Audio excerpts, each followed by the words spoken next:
Michelle. Yeah, thank you. I'd like to go back to North Gaza quickly. The World Food Program says that there's been no food entering that part of Gaza since October 1st.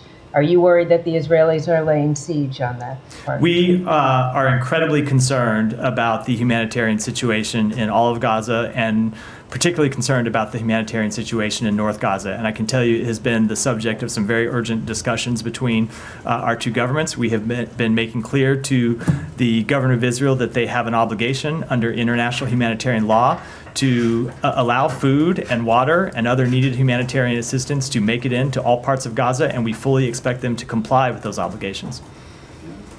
Michelle. Yeah. Michelle, too. First, Israel has ordered the residents of Lebanese towns in the south to evacuate to the north of Awali River.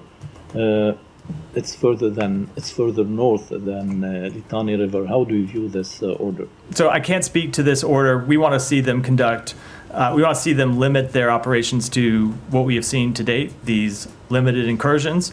I can't speak to what this order means, but certainly we want to see these incursions be limited, and ultimately we want to get back to implementation of 1701, which means the government of Israel withdrawing back behind the border.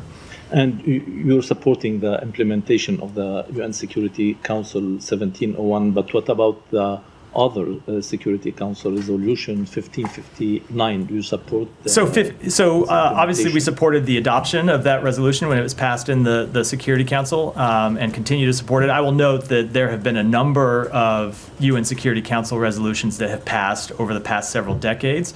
It is always the most recent one that is the most operative and the one that we look to and the other international community looks to, but of course we look at other Security Council resolutions that were adopted with our support and are binding as well.